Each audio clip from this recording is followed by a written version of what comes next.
सर्व स्वामी भक्तांना माझा नमस्कार.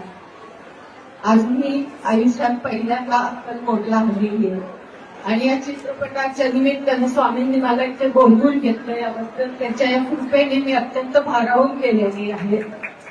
बोलताना कदाचित डोळे भरून येतील. मी स्वामींची कृपा आता शब्दात कशी व्यक्त करू मला कळत नाहीये.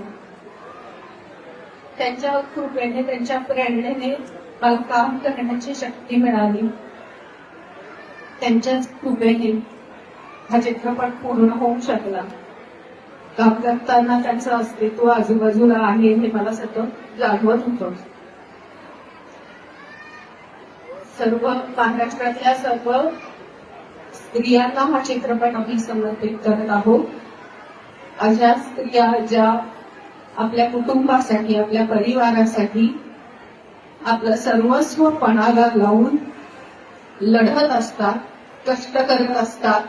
त्यांच्या कष्टांची कोणी दखल घेऊ न घेऊ त्यांना फरक पडत नाही. त्या कष्टांचा त्यांना मोबदला मिळवो न मिळवो त्यांना फरक पडत नाही. त्या आपल्या कुटुंबाच्या उत्कर्षासाठी लढत असतात. जोपर्यंत शेवटच्या श्वासापर्यंत त्या लढत असतात. मुलाबाळांसाठी कष्ट सोसत असतात. अशा सर्व स्त्रियांना देवबंद 2 आता परीक्षा देवाची हा चित्रपट आम्ही समर्पित करीत आहोत. स्वामींचे पुन्हा एकदा खूप खूप आभार. मला ही संधी दिली, त्यांनी काम करण्याची प्रेरणा दिली, शक्ती दिली. आणि चित्रपटाचे लेखक दिग्दर्शक प्रवीण तरडे आणि निर्माते कैलाश माळी आणि जयश्री वाणी, तुमचे खूप आभार. मला ही संधी दिला. धन्यवाद.